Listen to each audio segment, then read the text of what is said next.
pero está totalmente relacionado. Es decir, en principio, nosotros habíamos hablado del primer principio. El primer principio, ¿qué nos decía? ¿Qué nos dice el primer principio? La energía se conserva, exactamente.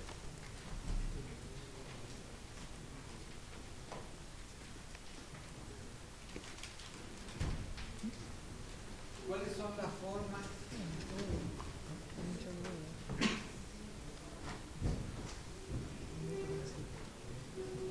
¿Cuáles son las formas que tiene un sistema de intercambiar energía con el medio que lo rodea?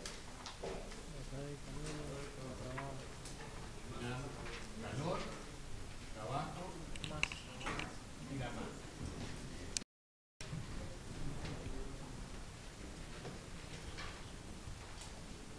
Después, este era el primer principio, que era el de la conservación de la energía, que decía que la energía no se crea ni se destruye, sino que la energía siempre es la misma.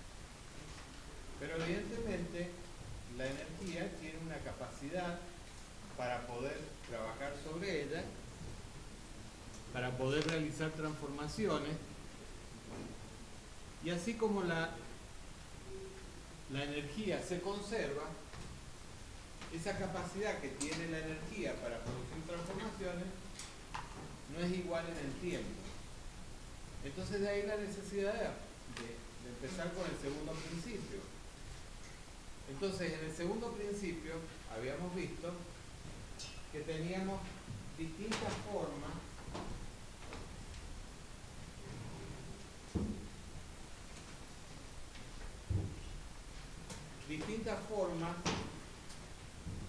de mencionar este segundo principio.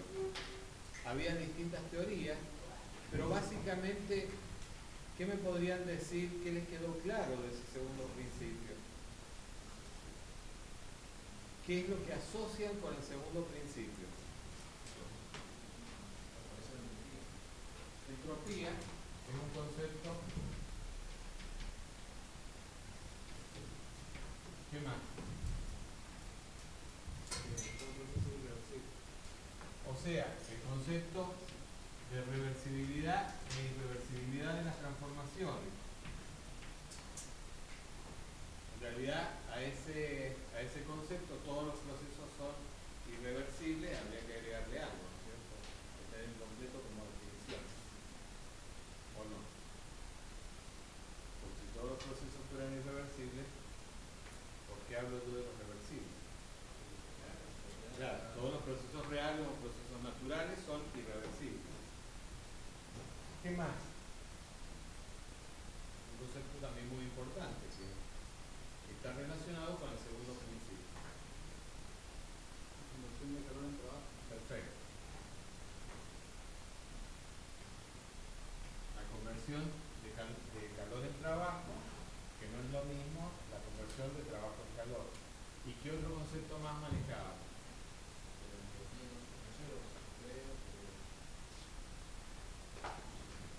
Claro, esto relacionado con entropía. En principio la entropía no se conserva, está bien. En principio. Pero exactamente. O sea,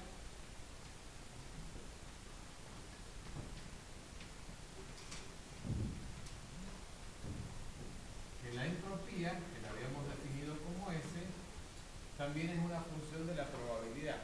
Es decir, ¿cómo se correlacionan todos estos conceptos entre sí? Hablábamos que relacionado con la transformación de calor en trabajo, que no era lo mismo que transformar trabajo en calor, entonces de ahí venían toda la teoría de las irreversibilidades de las transformaciones, pero eso era desde un aspecto totalmente cualitativo, es decir, que las transformaciones podían ir evolucionando en un determinado sentido, pero que cuando queríamos transformarlas en el sentido contrario, evidentemente no era lo mismo, no era exactamente la misma cantidad de energía que se empleaba en un sentido que la cantidad de energía que se empleaba en sentido contrario.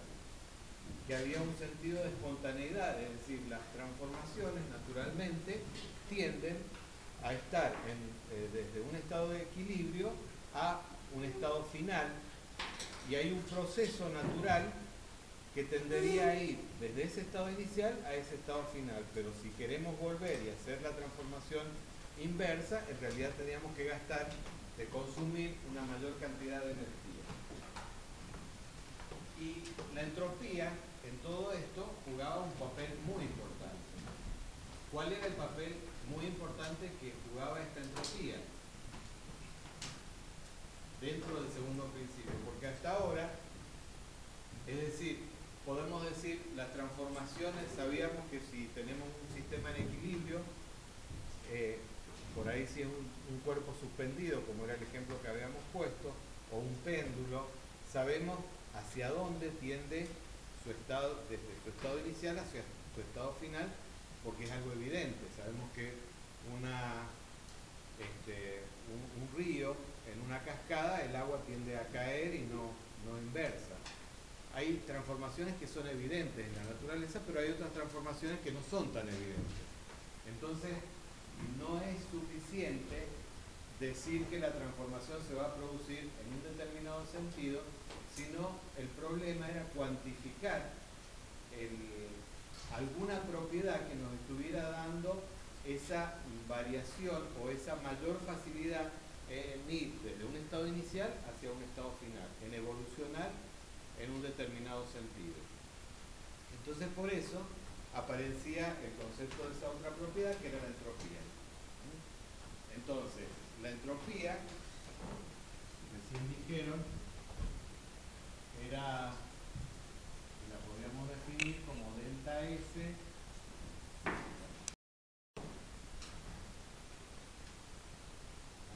es mayor o igual que la integral del diferencial Q sobre T. Entonces, cuando yo estoy definiendo entre un estado inicial y un estado final, cuando yo estoy definiendo la entropía entre un estado inicial y un estado final, y lo estoy definiendo de esta manera, esta sería la expresión matemática del segundo principio. Pero no necesariamente se tiene que asociar, cuando yo digo enúncienme el segundo principio de la termodinámica, no necesariamente tiene que ser esto, es mucho más amplio el segundo principio. Como verán, tiene que ver con las reversibilidades, con las probabilidades, tiene que ver con la transformación del calor en trabajo, que tiene un rendimiento por debajo del 100%. Entonces, hay una serie de cosas que están relacionando ese segundo principio, pero que hay una propiedad que es la entropía y que es muy importante definirla porque, en definitiva, es la que nos estaría cuantificando de alguna manera cómo es esa irreversibilidad en esa transformación. ¿Y para qué nos interesa saber si es muy reversible o si es poco reversible? Buenas tardes. Si se apuran y se sientan, los espero que se sientan. Que se pongan en tema.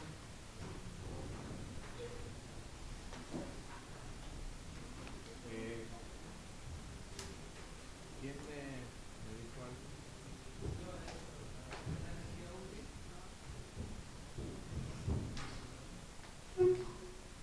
La energía útil. A ver.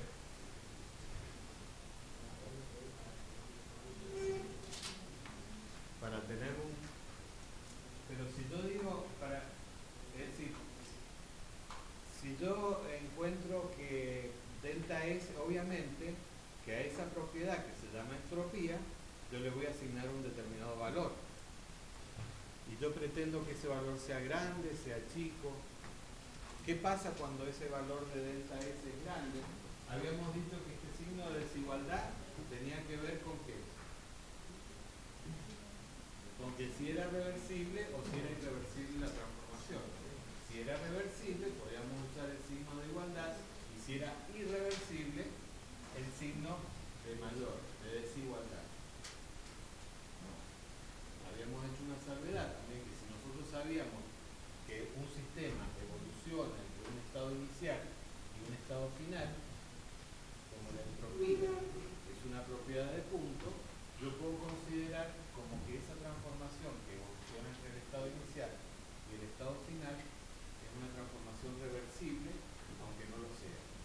calcularla de esa manera. ¿Ah? Pero ¿qué pasa con este signo de desigualdad? Este signo de desigualdad aparecería, por ejemplo, en un caso de una transformación que yo no sé hacia dónde evoluciona, no sé cuál es el estado final. El estado final, ¿cuál va a ser? De una transformación irreversible. En general, va a ser tendiendo a ese aumento de la entropía. En caso de que sea una transformación reversible, ahí es donde, por eso decía que en forma limitada, recién me decía, la energía se mantiene constante, pero la entropía no. ¿Y es cierto eso? ¿Están todos de acuerdo? ¿Ponen la mano en el fuego de que es así?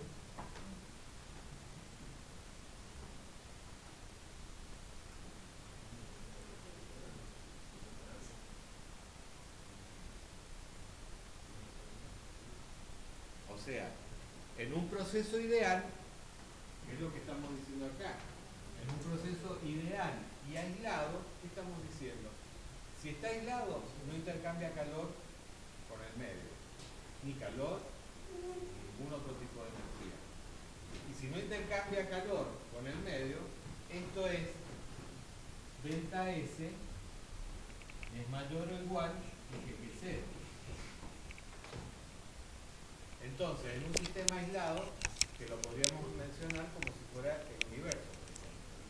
El universo sería un sistema aislado. ¿Por qué?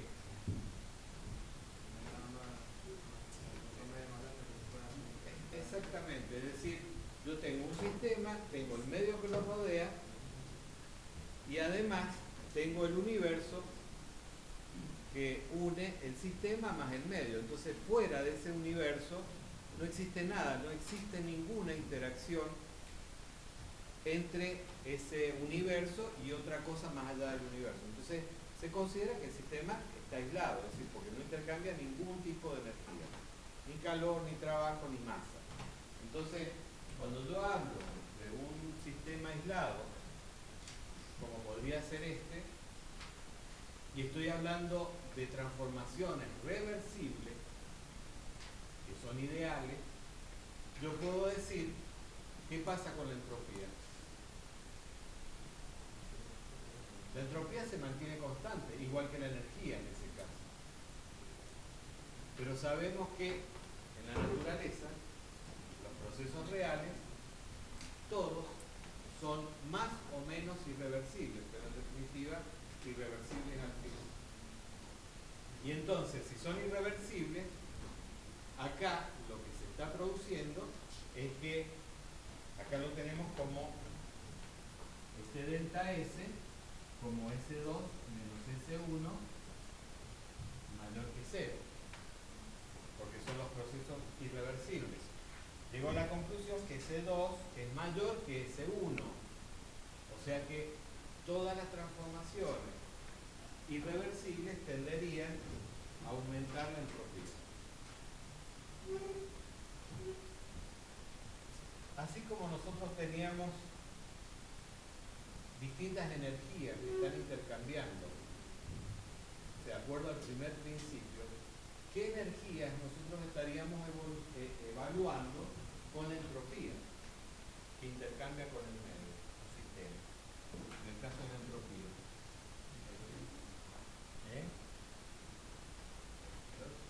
¿Calor?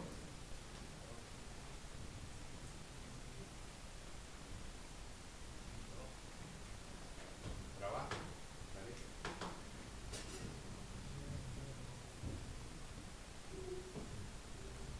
¿A dónde parece el trabajo? ¿Parece? El trabajo aparece si nosotros lo correlacionamos con la cantidad de calor que está intercambiando con el sistema del medio. ¿Y qué otra cosa podría estar intercambiando ese sistema para que me modifique la entropía? La masa. O sea que podríamos decir que la masa es la otra energía que estaría relacionando la entropía en cuanto a las energías que evalúo. Por lo tanto, la entropía va a depender de los intercambios de calor y de los intercambios de masa.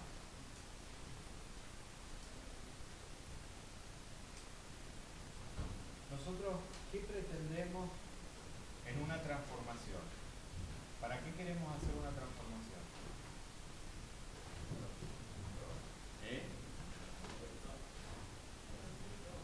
Para producir cambios en la materia o cambios de estado, ¿cierto? Cambios en las propiedades del sistema. ¿Y qué cambios pueden ser? Pueden ser de todo tipo. ¿O qué es lo que hace una industria? En definitiva, una industria no se basa en transformar cosas. En definitiva, estamos pasando de una materia prima, estamos aplicando diferentes transformaciones y con esas transformaciones estamos llegando a un estado final. Y entonces, todo, absolutamente todo en la naturaleza requiere de las transformaciones. Porque si no hubiera transformaciones no podríamos hacer absolutamente nada, como les comenté anteriormente. Es decir, desde que nos alimentamos, toda la actividad que podemos desarrollar, estamos permanentemente utilizando este tipo de transformaciones y por lo tanto la entropía está permanentemente ligada a todas estas transformaciones. Ahora, ¿qué es lo que podemos visualizar si tenemos un valor muy alto de entropía? ¿Qué es lo que estaría pasando? ¿Qué es lo que intuyen ustedes que puede representar ese valor alto de un delta S, de una variación de entropía entre el estado inicial y el estado final? Es muy irreversible. Y si es muy irreversible, está bien. ¿Qué significa? Rendimiento alto. ¿Qué más? O sea, hay una gran transformación de calor. ¿Eso es bueno o es malo? Es malo porque dijimos que si hay mucha de la energía que nosotros estamos utilizando que se está transformando en calor, quiere decir que la entropía está aumentando mucho. Y si la entropía está aumentando mucho, es malo porque nos estamos quedando con mucha cantidad de energía de mala calidad, si le podemos llamar de esa forma, al calor. ¿Pero es todo malo eso? ¿Hay algo bueno? ¿Tiene algo bueno que la entropía aumente mucho?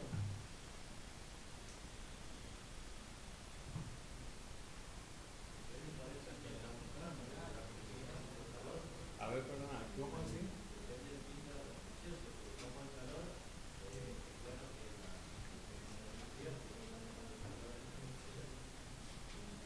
¿Y en qué caso vos necesitas calor nada más? Pero generalmente no lo necesitas como calor en sí mismo.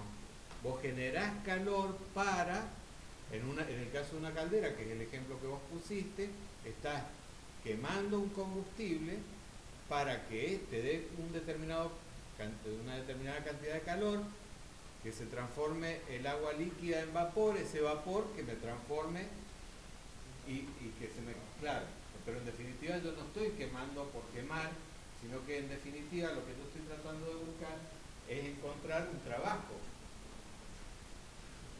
Entonces, generalmente, pero no en todos los casos, así que hago la salvedad, no siempre uno busca generar calor.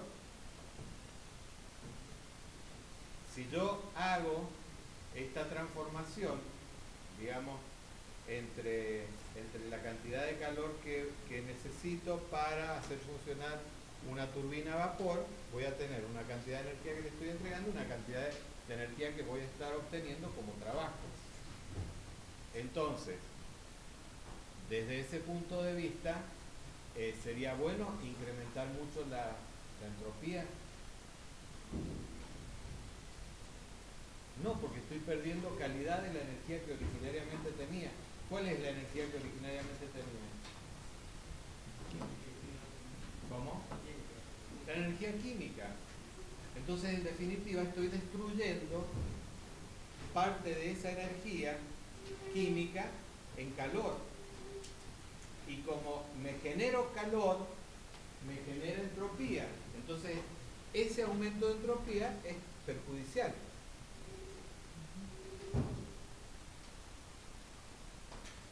Yo también dije que la variación de entropía me da el grado de irreversibilidad. Y alguien dijo que si era un alto valor de la variación de entropía, iba a tener una alta irreversibilidad. ¿Y qué significaba esa alta irreversibilidad?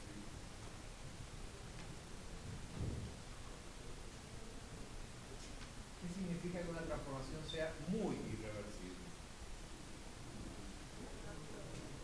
¿Cómo?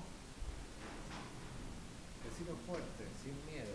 Que los otros, vos pensás que si hablás y te animás a decir una cosa, el resto que no habla no te puede criticar. Porque ni siquiera es capaz de decir nada. Así que menos te puede criticar. O sea, si es muy irreversible, a mí me va a costar muchísimo volver en sentido contrario. Y si yo lo que busco es esa transformación muy irreversible en este sentido, ¿qué va a ser? ¿Una transformación fácil de realizar o difícil? Va a ser muy fácil, porque tengo mucha irreversibilidad. ¿Por qué tengo mucha irreversibilidad? Y porque en el caso que veíamos anteriormente, si yo quiero calentar agua y le meto una gran fuente de calor, una temperatura a 1000 grados, y yo la quiero llevar a 100 grados al agua, voy a tener una gran irreversibilidad, porque tengo una gran diferencia de temperatura entre la fuente y mi sistema. Esa gran fuente de temperatura esa gran diferencia entre la fuente y el sistema provoca una gran irreversibilidad. ¿Por qué una gran irreversibilidad? ¿Cuál es la característica de las transformaciones reversibles? Que sean sucesivos estados de equilibrio. Con una gran cantidad de calor proveniente de una fuente a una alta temperatura, yo jamás voy a pasar por un estado de equilibrio. Va a ser una transformación prácticamente espontánea. Entonces, desde ese punto de vista, la variación de entropía me va a provocar me va a asegurar la transformación en un determinado sentido. Es decir, si yo tengo una reacción química y tengo que los productos tienen mucha mayor entropía que los reactivos, que ahí es mucho más difícil de decir cuál es el estado inicial y cuál es el estado final, o cuál es la irreversibilidad, o cuál va a ser la consecuencia de esa reacción química. Evidentemente, si yo lo analizo desde el punto de vista entrópico, entonces siempre la transformación va a ir en el sentido del aumento de la entropía. Esa es una forma de cuantificar todas estas irreversibilidades. Y bueno, como si esto fuera poco, aparece otra propiedad diferente, que es la exergía.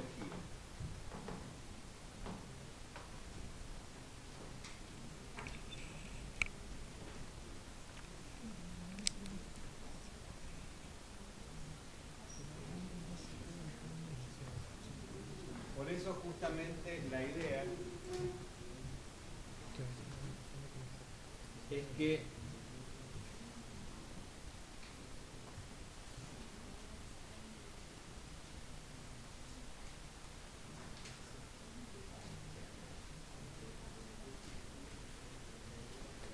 justamente como es otra propiedad y que también pueden llegar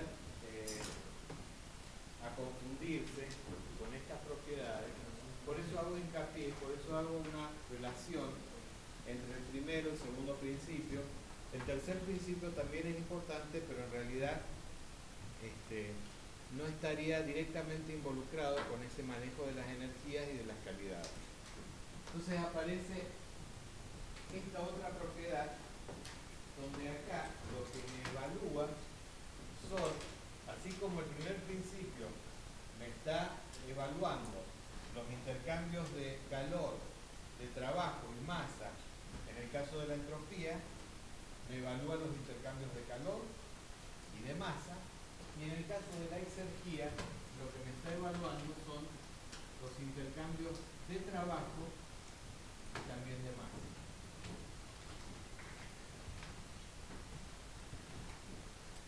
La exergía es una medida del potencial de trabajo.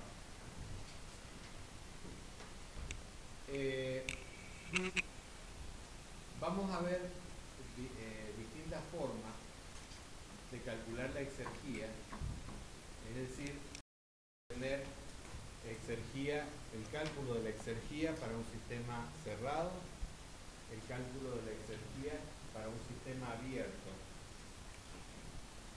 Y entonces vamos a hacer uso de distintos dispositivos que nos van a permitir calcular matemáticamente esa cantidad de exergía. Pero que en realidad esos dispositivos que nosotros utilizamos en realidad no están en la realidad. Es decir, que yo diga que un sistema tiene exergía, no necesito ningún dispositivo en particular como para decir que ese sistema tiene una exergía en un determinado estado de equilibrio. Y vamos a ver que hasta ahora hablábamos de las transformaciones de estado inicial, de estado final, de sistema, medio, pero ese medio podía ser cualquiera. En el caso de la exergía, vamos a ver que ese medio no es cualquiera, sino que son las condiciones ambientales del lugar donde se está produciendo la transformación o bien donde está ese sistema en equilibrio. Habla de medida potencial del trabajo. Potencial. ¿Qué significa potencial? Que lo podría hacer, pero no lo hace. Entonces por eso estamos hablando de la capacidad que puede tener un sistema en equilibrio si lo sacamos de ese equilibrio que tiene. Pero ese sistema, por estar en equilibrio, tiene una determinada capacidad de realizar un trabajo. Una cosa que me quedó recién pendiente, que decían, depende de la entropía, era buena. Si la entropía aumentaba mucho, depende de la transformación que yo estuviera haciendo y para qué la quisiera. Entonces me decía un compañero de ustedes que esa entropía iba a ser muy grande en la medida que yo quisiera generar calor. ¿Está bien? ¿Están de acuerdo con el concepto ese?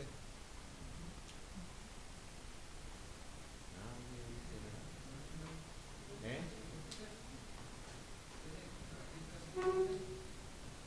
O sea, es lo mismo, el mismo concepto. ¿Y para qué te puede ser,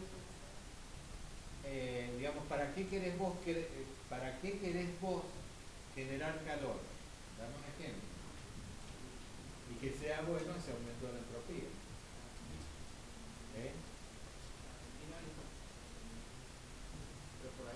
Para cambiar un estado, para cambiar de estado una sustancia. Por ahí hay reacciones que incluyen un gran aumento de entropía, pero que no son para generar calor específicamente. Por ejemplo, en un motor de combustión, la entropía, supongo, la reacción que se hace tiene una gran entropía porque es muy rápido. Pero ¿y cuál sería el concepto? En el caso de un motor, ¿vos quisieras que esa variación de entropía fuera grande? No, es una consecuencia. Es una consecuencia inherente a lo que vos querés hacer. Claro, pero vos podés generar, a partir del calor, podés generar trabajo, lo podés hacer de distintas formas. Con esa misma cantidad de calor, podés generar más cantidad de trabajo o menos cantidad de trabajo. ¿Está bien? ¿Cuál es tu idea? ¿Generar mucho trabajo o generar poco trabajo? Mucho trabajo. Entonces, en la medida que generes poco trabajo, se te está perdiendo una gran cantidad de calor. Estás generando esa cantidad, esa energía que vos la disponías y que no la transformaste en trabajo, está produciendo un importante incremento de entropía. Entonces ahí, en ese caso particular, a mí lo que me interesa es que la variación de entropía sea lo mínimo posible. Y si fuera Y si fuera constante, sería mejor. Si fuera una transformación reversible, sería mejor. Para calentar un ambiente. Ahí está el tema. Ahí se me está produciendo un gran incremento de la entropía. Porque yo lo único que estoy haciendo es quemar un combustible para generar exclusivamente calor. Pero ese calor, ¿qué hago yo con ese calor?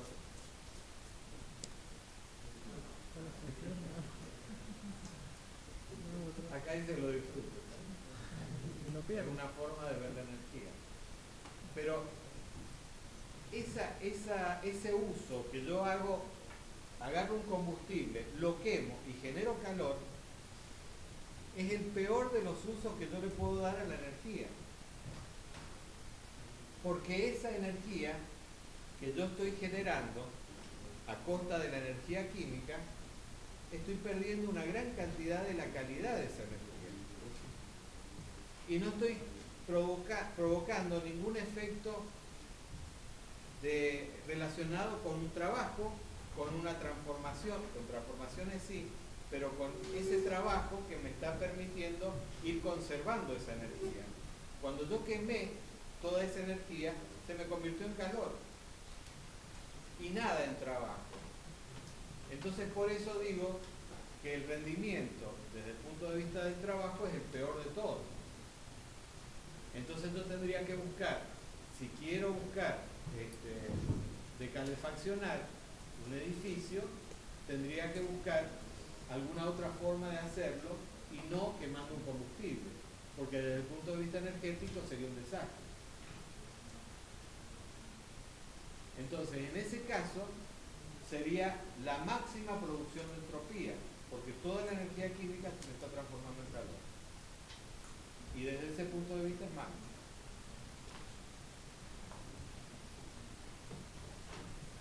Ahora vemos el concepto de exergía,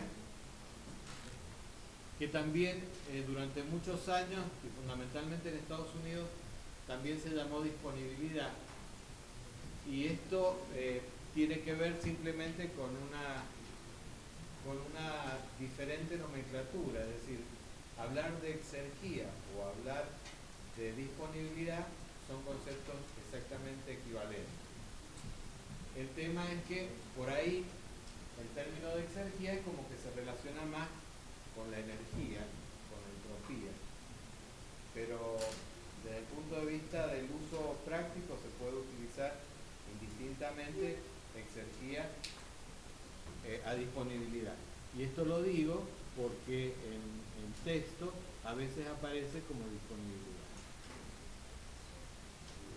Bueno, acá habíamos hablado de lo que significaba el primer principio, que estaba relacionado fundamentalmente con la cantidad, y el segundo principio con la calidad, y había una degradación que justamente todo lo que hemos estado hablando.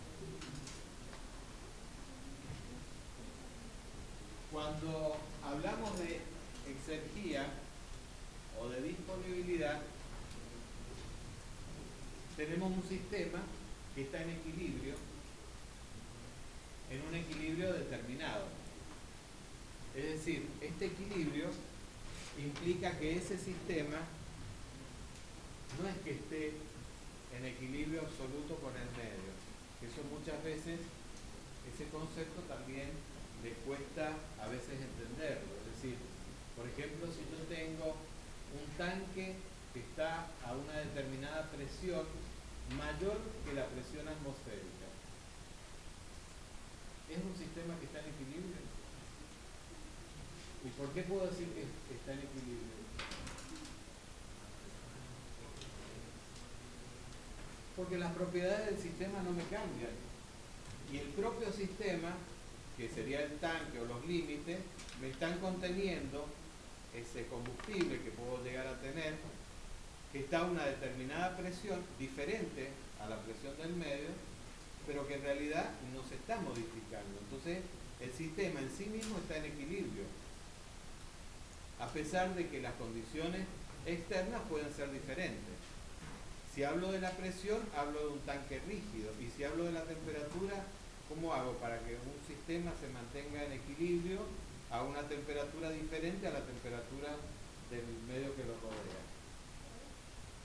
Claro, es decir, lo convierto en un sistema adiabático, es decir, le pongo un aislante y cuanto más aislante le ponga, voy a tener mayor equilibrio dentro de mi sistema hasta un determinado espesor, ¿no es cierto?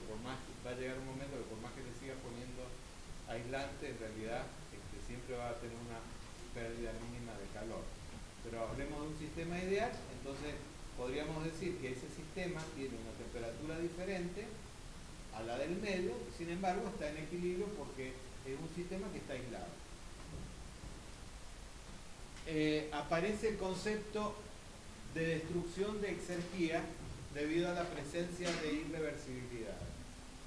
Ya vamos a ver cómo es esta relación entre la exergía y la destrucción de la exergía y de las irreversibilidades que se producen en el sistema. Normalmente, cuando aparece una fuente de energía, ¿cómo puede llegar a aparecer una fuente de energía?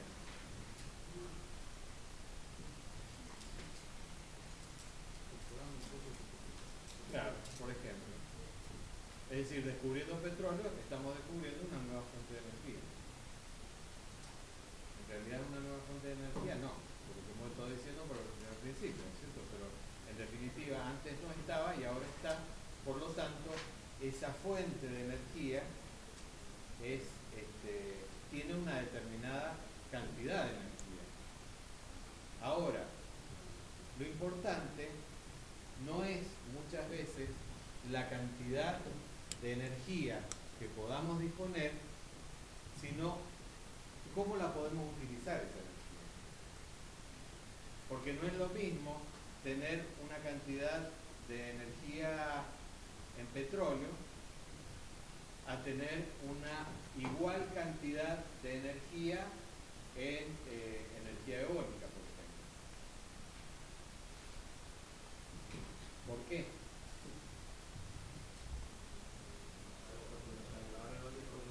¿Cómo?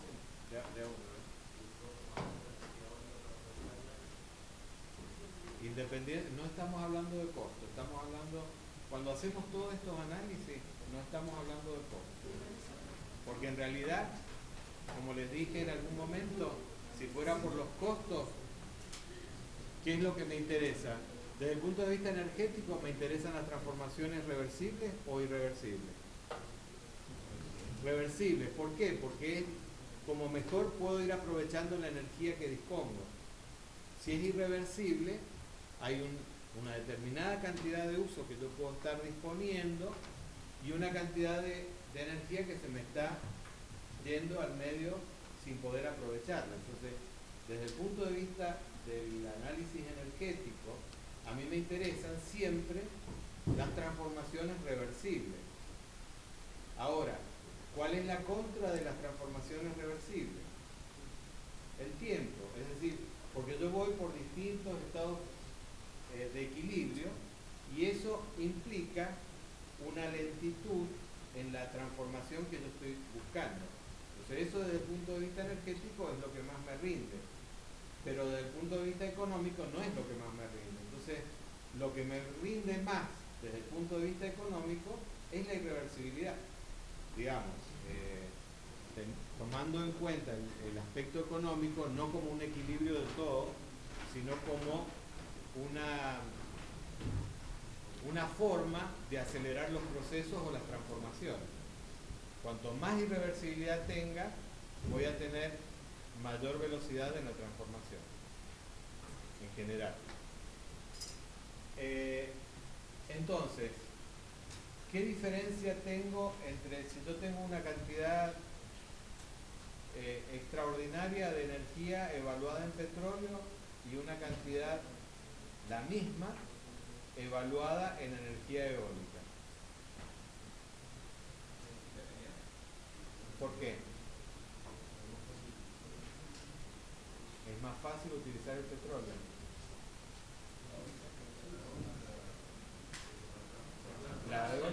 parece más difícil. Imagínate para utilizar el petróleo, es decir, todo lo que tenés que hacer una destilación, una destilación fraccionada, donde tenés que sacar los subproductos, lo que significa la extracción, la perforación. Sin embargo, económicamente conviene utilizarlo. La eólica tiene poco, todavía tiene poco rendimiento por los artefactos que usan para la producción. O sea, tiene el 40% de rendimiento, más o menos, Y depende. Pero fíjense, vamos al origen de lo que es una y otra energía. El petróleo, fundamentalmente, ¿qué es? ¿Energía de qué tipo? ¿Y qué obtenemos con esa energía química? Calor. Primero calor, después trabajo. Y ahí viene el problema. Es decir, estamos tratando de sacar trabajo a partir del calor. En el caso de la energía eólica, ¿energía mecánica de qué tipo específicamente? Energía cinética. Entonces, esa energía cinética, si yo la quiero transformar en trabajo, ¿lo puedo hacer? ¿Y cuál va a tener más eficiencia? ¿El calor? Justamente la energía cinética, por la energía cinética, teóricamente o idealmente, yo la puedo transformar totalmente en trabajo. En cambio, el calor no lo puedo transformar totalmente en trabajo.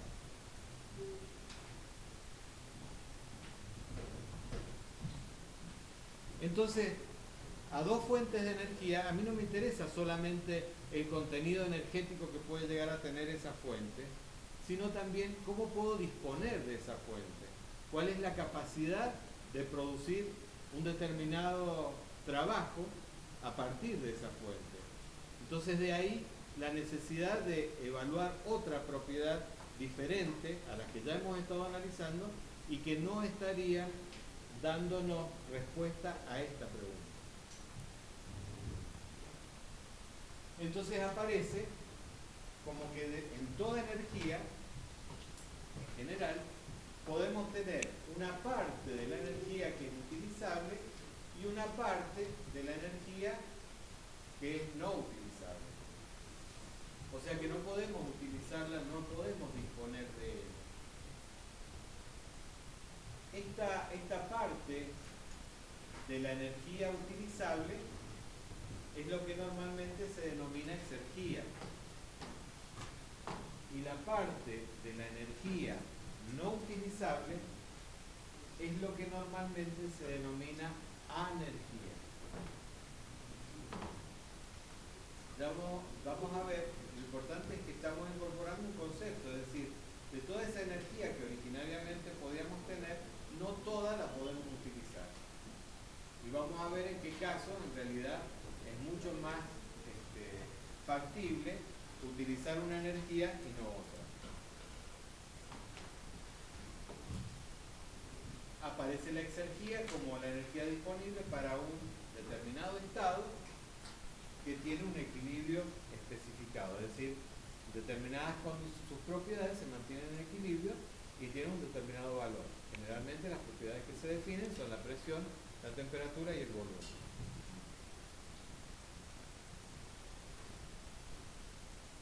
¿Qué pasa? Que cuando hablamos de esa... No nos olvidemos que cuando introducimos el tema de exergía, dijimos que uno de los aspectos importantes es el trabajo. Y el trabajo no es una función de puntos, sino depende del camino recorrido. Entonces, para poder evaluar ese trabajo necesitamos qué tipo de transformación se va a producir. Entonces necesitamos un estado inicial y un estado final. Por el momento, el estado inicial lo conocemos. ¿Cuál sería el estado inicial para poder evaluar la exergía? El estado inicial es el estado que tiene mi sistema en ese momento determinado, que es un sistema en equilibrio. Entonces necesitamos de un estado inicial, de un estado final y de una transformación que se va a realizar. ¿Cuál sería el estado final que nosotros vamos a considerar para poder evaluar la exergía?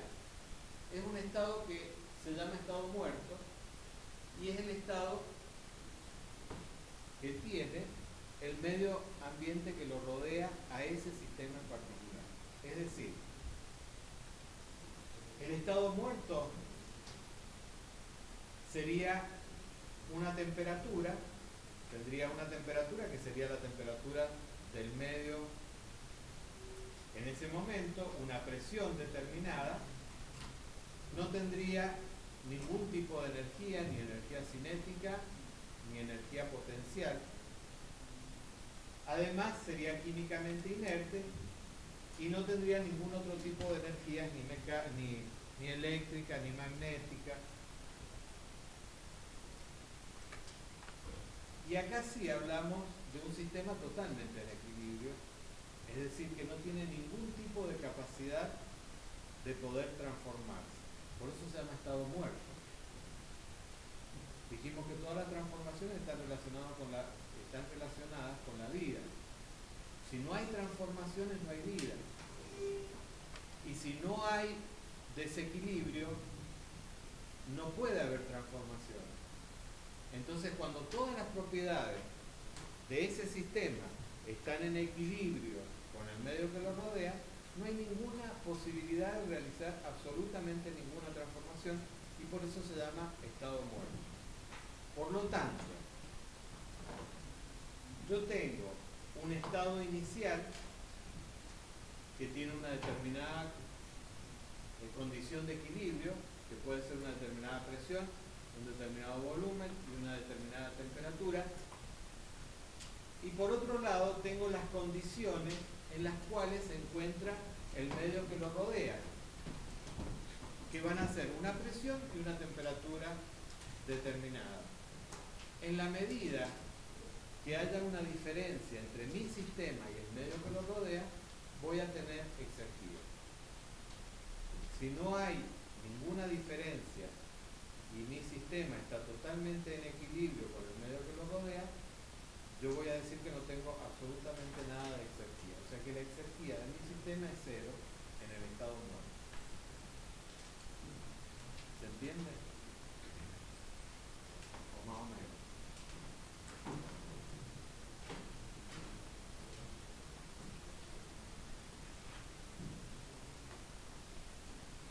Tenemos el sistema,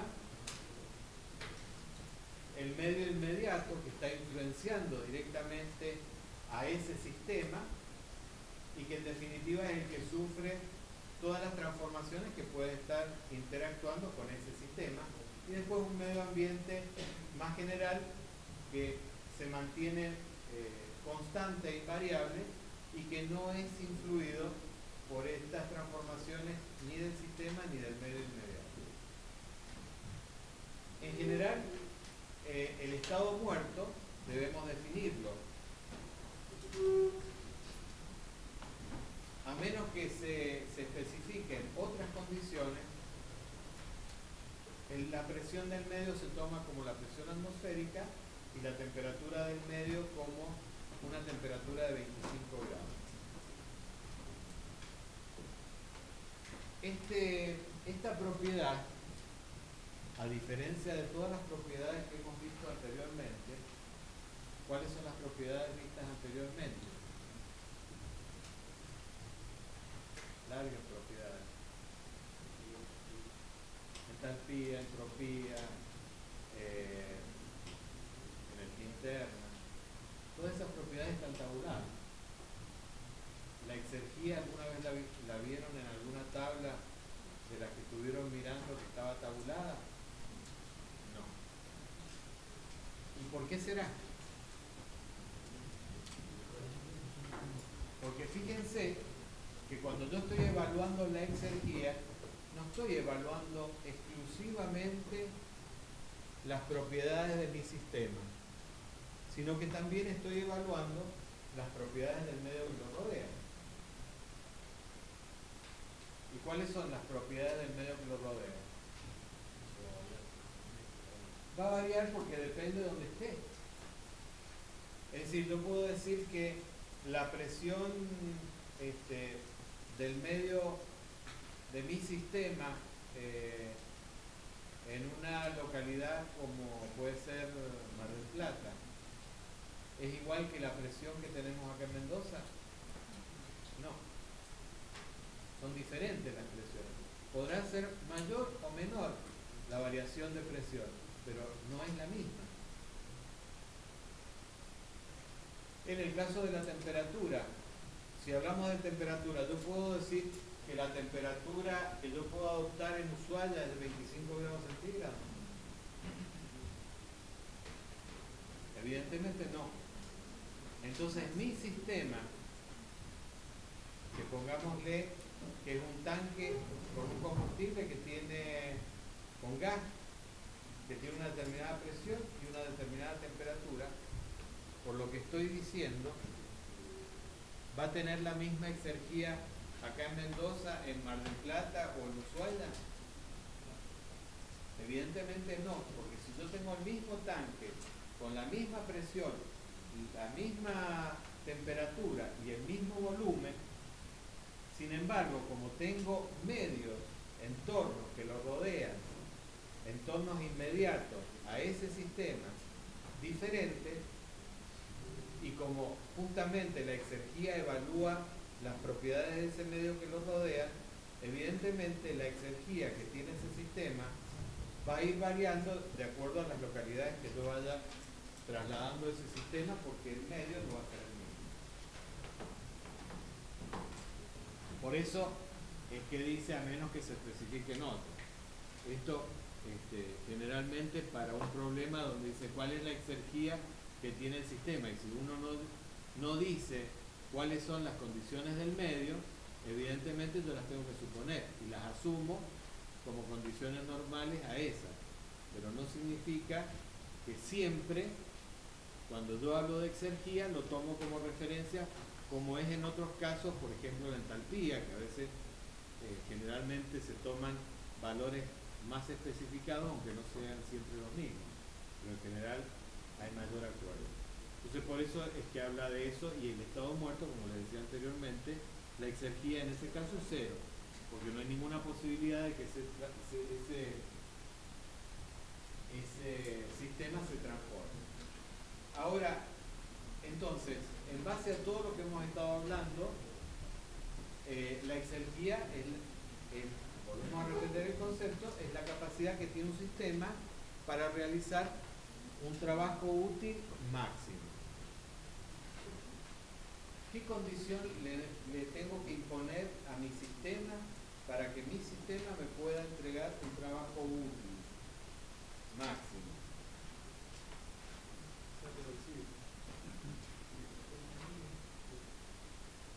Que la entropía, no nos metamos con la entropía todavía, porque se le va a hacer un matete. Tomémosla por ahora separada de la entropía. Están totalmente relacionadas. Ya van a ver por qué, pero de todos modos no metamos la entropía todavía. Que se encuentre lejos del estado muerto. ¿Y cómo puedo estar lejos del estado muerto? Con propiedades diferentes. ¿Cuáles serían esas propiedades? Inclusión de temperatura distinta del medio. Una presión muy alta. ¿Qué más? Sí, también. Distinta del medio. Totalmente de acuerdo. Pero ¿qué otras propiedades, además de la presión y de la temperatura? Yo lo que necesitaría, es decir, no importa si tengo una gran presión por encima de la del medio, o tengo una gran temperatura por encima de la del medio. No importa si es grande o chica. Si es chica, obviamente voy a tener menor exergía, pero voy a tener exergía. Yo, para que un sistema me pueda entregar trabajo, lo que tengo que tener es una temperatura diferente y una presión diferente. Me va a convenir que sea más grande la diferencia de temperatura y más grande la diferencia de presión, en esos términos. Pero todavía no sé si esa presión tiene que ser mayor o puede ser menor que la del medio que lo rodea. Pero a lo que voy, no solamente necesitamos un desequilibrio en cuanto a presión y temperatura, sino que puede ser cualquier otro tipo de desequilibrio. Cualquier desequilibrio que yo tenga del sistema respecto del medio que lo rodea es un motivo para que ese sistema me pueda realizar un trabajo útil. Entonces, ¿qué desequilibrios conozco? No solamente conozco desequilibrios termomecánicos, sino que también conozco desequilibrios químicos, desequilibrios magnéticos, desequilibrios eléctricos. Cualquier tipo de desequilibrio que yo tenga de mi sistema con el medio que lo rodea me va a generar una exergía. Ahora, en este caso en particular, que es desde el punto de vista de la termodinámica, a mí lo que me interesa es trabajar con las propiedades de los sistemas químicos, que son normalmente la presión, la temperatura y el volumen. Entonces analizo mi sistema involucrando estas energías relacionadas con la presión y la temperatura, y ya vamos a ver también que también puede aparecer la energía cinética o la energía potencial. Pero estoy desechando todas las otras energías. No estoy pensando, cuando analizo la exergía, que por supuesto también se puede calcular, pero desde el punto de vista de la termodinámica no tiene interés a lo mejor sacar la exergía debido a los desequilibrios magnéticos o a los desequilibrios eléctricos. Pero básicamente para que un sistema tenga exergía tiene que tener cualquier tipo de desequilibrio, es decir, no solamente o la presión y la temperatura a lo mejor pueden estar exactamente en las mismas condiciones que el ambiente que lo rodea y sin embargo no ser un estado muerto. Pero nosotros vamos a analizar fundamentalmente la exergía desde el punto de vista de esas propiedades de los sistemas como son la presión y la temperatura. Entonces, el estado del sistema tendrá una exergía diferente de cero, obviamente, si está en desequilibrio, si tiene una presión y una temperatura diferente a la del medio que lo rodea. Esto es justamente lo que les decía, pueden tener otros desequilibrios que no se tienen en cuenta. En este caso, la presión del sistema tiene que ser diferente a la del medio y la temperatura del sistema tiene que ser diferente a la temperatura del medio. No estoy diciendo que sea ni mayor ni menor, que sea diferente. Por ejemplo, en el caso de la energía interna, está compuesta por distintos tipos de energías. Y podemos hablar de una energía específicamente relacionada con la temperatura, y entonces la energía interna que está relacionada con la temperatura, la podemos relacionar con una energía con el calor sensible o con el calor latente, dependiendo si hay variación o no variación de temperatura, ¿cierto? Pero es una energía interna que está relacionada con la capacidad que tienen los sistemas de intercambiar calor con el medio que los rodea. También tenemos una energía química, una energía nuclear, que en realidad no las estaríamos considerando dentro de la energía interna. Estamos considerando exclusivamente, para este caso en particular, de lo que estamos definiendo la exergía, solamente la energía debida relacionada con el calor que puede intercambiar.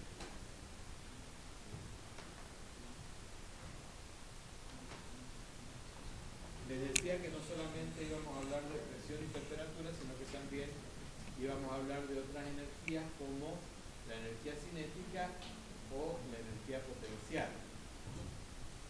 Fíjense, si hablamos de la energía cinética dijimos que puede transformarse en el trabajo útil, ¿cierto? acá por qué hay una igualdad de la exergía. ¿Esto qué es? Esto es energía cinética, ¿no es cierto? Sin embargo, yo digo que la exergía es igual a la energía cinética.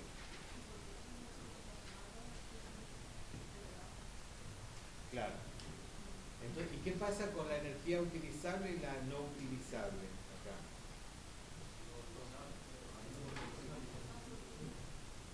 Toda la energía es utilizable. ¿Por qué? Porque nada me impide a mí transformar absolutamente toda la energía cinética en trabajo. Y si yo estoy, por ejemplo, un aprovechamiento de la transformación de esta energía cinética en trabajo puede ser el uso de la energía eólica. ¿Para qué? Para producir trabajo eléctrico, por ejemplo. ¿Hay algún impedimento para que yo toda la energía cinética la esté transformando en trabajo eléctrico a través de un molino eólico?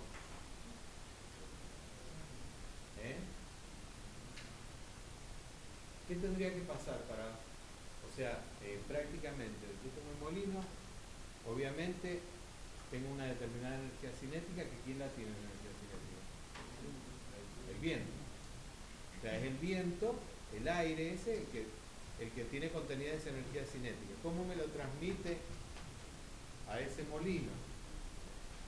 A través de las paletas, que la hace justamente girar, le aplica un movimiento rotacional, y ese movimiento rotacional podría ser equivalente al de una turbina que está movida a través de vapor. Entonces, de esa forma estoy transformando una energía cinética en trabajo eléctrico, en una generación de electricidad. Ahora, ¿cuál es la característica de esa energía cinética?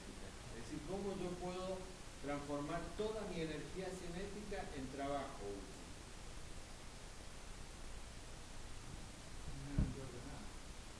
Es una energía ordenada.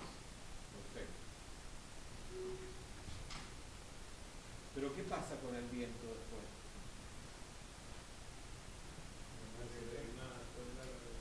Exactamente. O sea, yo tendría que tener el molino, el aire viene con una velocidad, el viento viene con una determinada velocidad, y entonces atraviesa el molino, y después del otro lado tiene que tener una velocidad cero para poder yo decir esto. Pero hay algo que me lo impida eso. Teóricamente yo podría aprovechar toda esa energía que está trayendo el viento y la convierto en una energía rotacional y después en un trabajo eléctrico. ¿Cómo?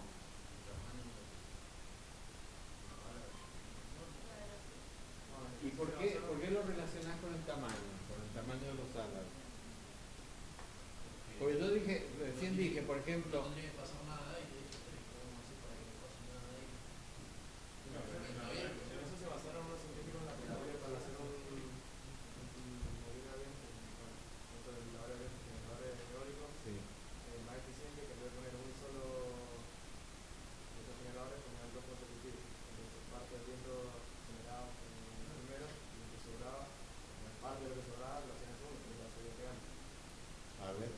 pensemos en ese ejemplo que yo cuando recién les dije que comparaba el petróleo con la energía eólica, ¿cómo hago para compararlo?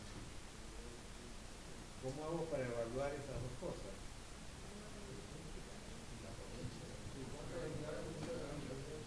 Claro, pero ¿cómo evalúo yo para decir que tengo la misma potencialidad, la misma cantidad de energía eólica que energía acumulada como petróleo?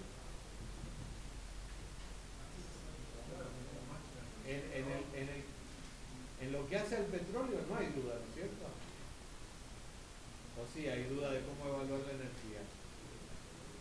Yo sé que la energía, lo han visto justamente en termoquímica, que cada combustible tiene una determinada capacidad de un poder calorífico, y ese poder calorífico es una energía que me está entregando. Entonces, si yo evalúo la cantidad de, por supuesto que a veces se hace con más precisión o menos, de acuerdo a las condiciones en las cuales se encuentra ese petróleo, que se encuentra en el subsuelo, y estoy estimando la cantidad de petróleo que tiene el subsuelo. Entonces, desde ese punto de vista, no me es difícil evaluar qué cantidad de energía me podría dar ese petróleo que yo tengo almacenado.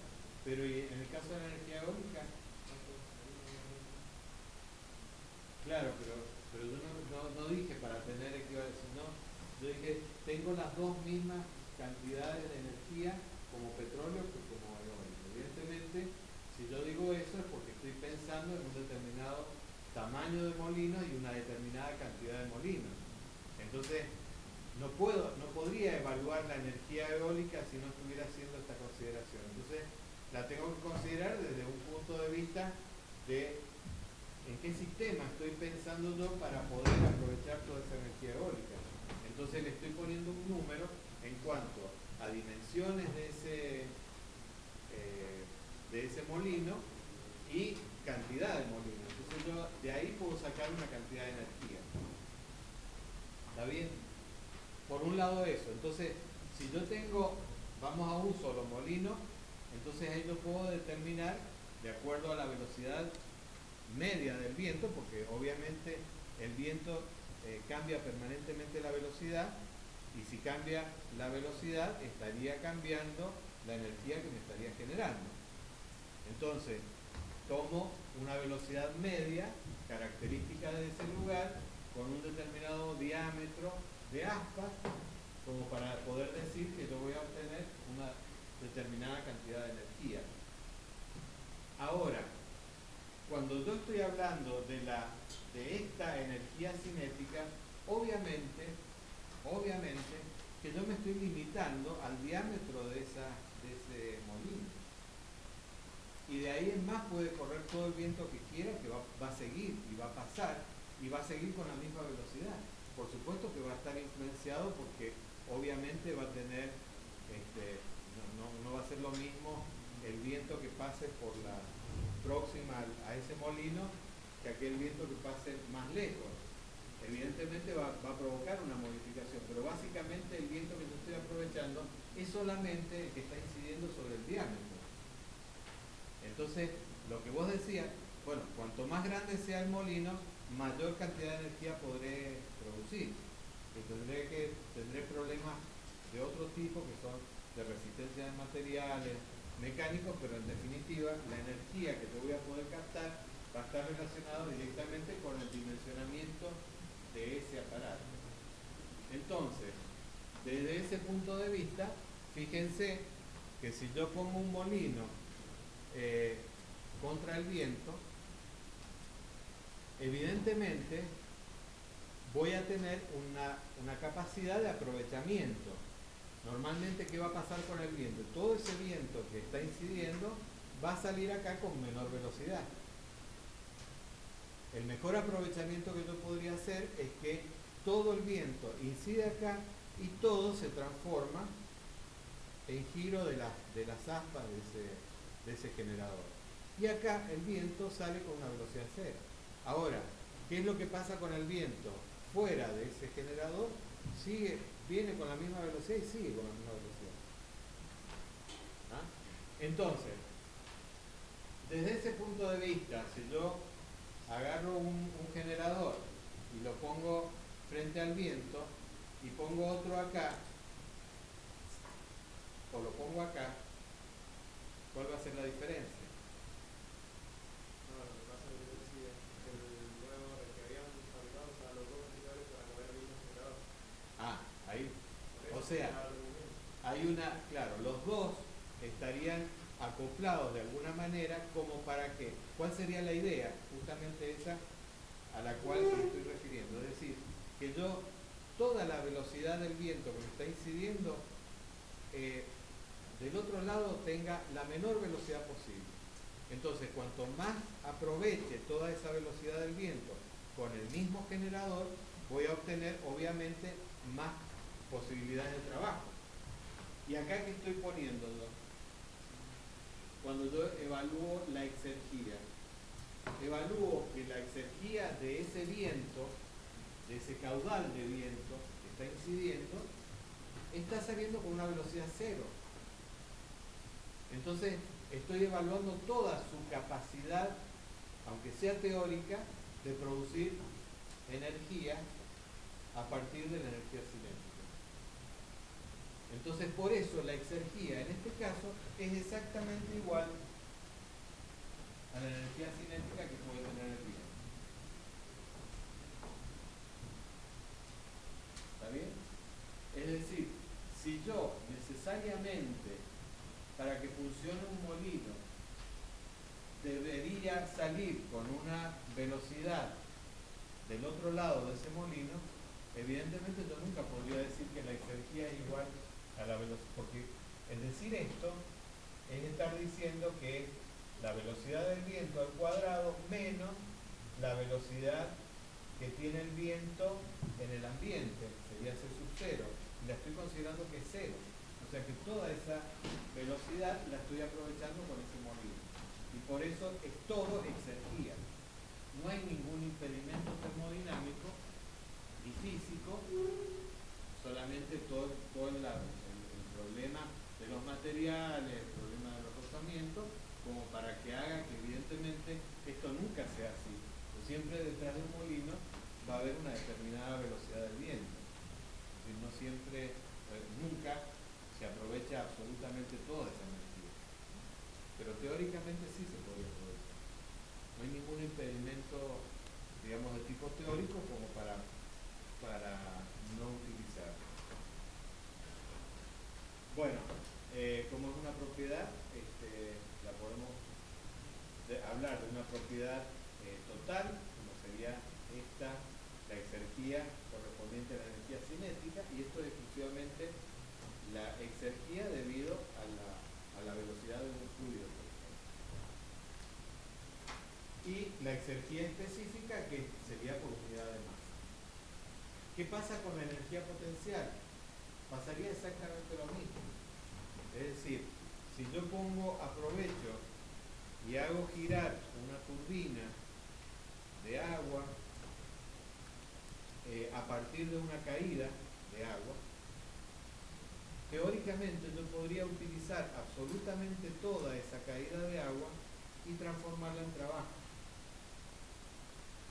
De ahí que a la exergía yo la puedo medir directamente como la energía potencial, porque toda esa energía potencial la puedo transformar en trabajo.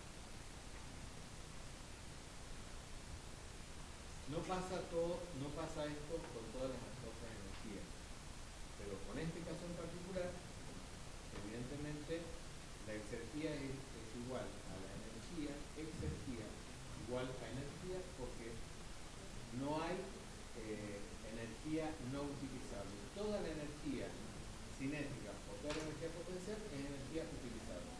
¿Por qué? Porque puedo generar la misma cantidad de trabajo equivalente. La energía interna y la entalpía pueden transformarse totalmente en trabajo útil. Cuando yo hablo de energía interna, ¿de qué estoy hablando? No se puede. Cuando yo hablo de energía interna, ¿de qué hablo? ¿Con qué lo relaciono? Con la temperatura. ¿Y la temperatura con qué la relaciono? Con el calor. ¿Y el calor lo puedo transformar totalmente en trabajo? No. Entonces por eso tengo que hacer otras consideraciones con la energía interna. Fijémonos qué es lo que pasa con un trabajo de expansión. En un trabajo de expansión, nosotros decíamos teníamos un estado inicial cualquiera a una determinada presión y a una determinada temperatura. Si se producía una expansión, evidentemente con esa expansión disminuía la presión del sistema y aumentaba el volumen. Esto es típico de lo que pasa en un sistema cilindro-émbolo. Es decir, que se está entregando un trabajo hacia el medio que lo rodea. Teóricamente, decíamos que el trabajo de expansión, ¿a qué era igual? Gráficamente. Era el área bajo la curva. Entonces quiere decir que si esta es la transformación entre el estado inicial y el estado final, el área bajo la curva ¿está bien? Ahora, nosotros no estamos analizando el trabajo que realiza un sistema, sino estamos analizando el trabajo útil. ¿Y qué es lo que pasa cuando en realidad nosotros queremos hacer una expansión dentro de un sistema cilindro-émbolo? Si nosotros producimos una expansión, quiere decir que el émbolo estaría ascendiendo. Si asciende, hay una cantidad de aire que está por encima que estaría ejerciendo una fuerza provocada por la presión en sentido contrario al desplazamiento. Quiere decir que hay fuerzas que hacen que este pistón se mueva en forma ascendente, pero hay otras fuerzas que están actuando en el medio que hacen un efecto contrario a esa expansión. Por lo tanto, aparece el trabajo útil. Ese trabajo útil va a ser justamente la diferencia entre el trabajo que me podría entregar ese sistema disminuido por el trabajo que realmente me está disminuyendo el aire que me rodea a ese pistón, que me evita que todo el trabajo sea entregado directamente. Entonces fíjense que ahora yo estoy considerando que el trabajo, y ahora le llamo trabajo útil, porque voy a tener un trabajo de expansión dado por todo el área bajo la curva, pero un trabajo que me está realizando la atmósfera en sentido contrario, que va a estar representado por este área que está marcado acá. ¿Y cuál es la característica de ese trabajo que está ejerciendo el aire sobre el pistón en sentido contrario? ¿Por qué tiene esta forma?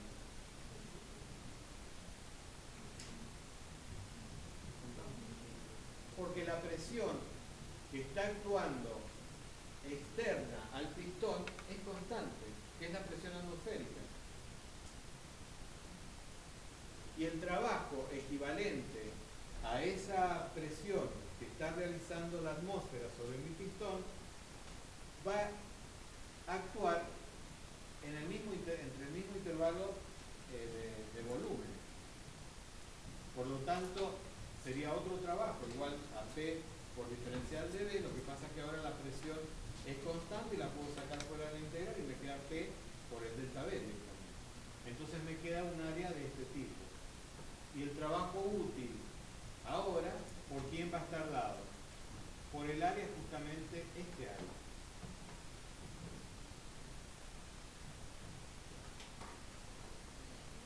El área que resta al considerar el trabajo que realmente puede hacer ese pistón, descontándole el trabajo del aire exterior. Entonces, en definitiva, si yo antes tenía un sistema a una determinada presión y a una determinada temperatura, yo decía, ese sistema está produciendo o tiene capacidad de producir un determinado trabajo.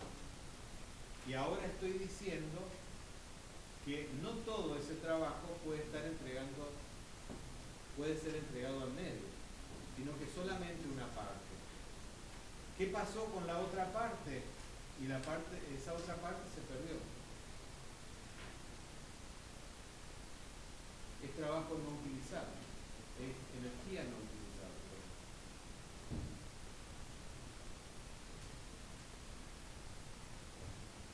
¿Se entiende? ¿Qué pasaría si esta presión, en lugar de estar esta presión atmosférica, en lugar de ser esta, fuera una presión más baja? Exactamente, estaría aumentando el trabajo útil, porque me permitiría seguir con esta expansión y tener un área de trabajo mayor. ¿Qué es lo que me limita esta transformación? Mi estado final. ¿Y cuál es mi estado final? Justamente las condiciones del medio ambiente que lo rodean. ¿Por qué? Porque teóricamente, para que este sistema esté en el estado muerto, alcance su estado muerto, significa que la presión, en este caso presión porque es la que está comandando este movimiento de ascenso del pistón, se iguale con la presión atmosférica. Entonces a partir de ahí yo digo, bueno, este es el límite máximo. Yo más de eso no puedo entregar, porque este es el límite, el punto final que me está imponiendo el medio que me rodea ese sistema.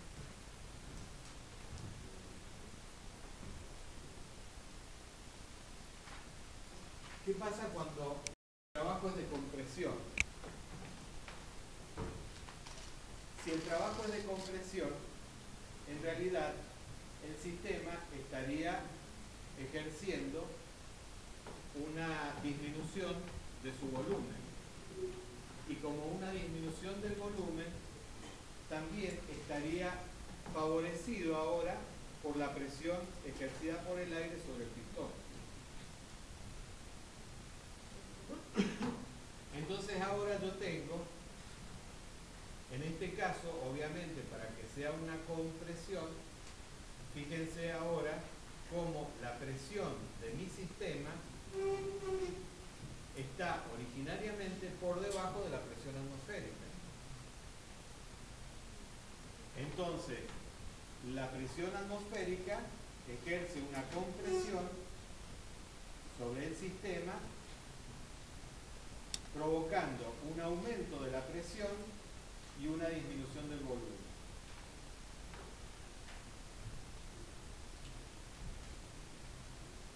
Si yo analizo exactamente como lo analicé anteriormente, cuál es el trabajo realizado por el aire exterior, digo que es la presión atmosférica por el delta V.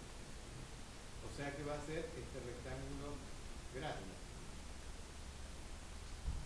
Y por otro lado, tengo un trabajo negativo, porque el sistema lo está recibiendo, que es un trabajo de compresión que estaría dado por el área bajo la curva. Por lo tanto, el trabajo útil va a ser el trabajo encerrado en esta superficie como producto de la diferencia del trabajo total del aire con el trabajo de compresión.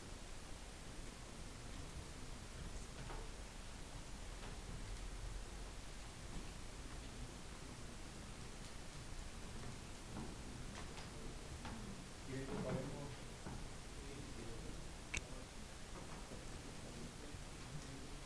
Eso más que un pedido también. 16:35 tenemos hasta la menos 10.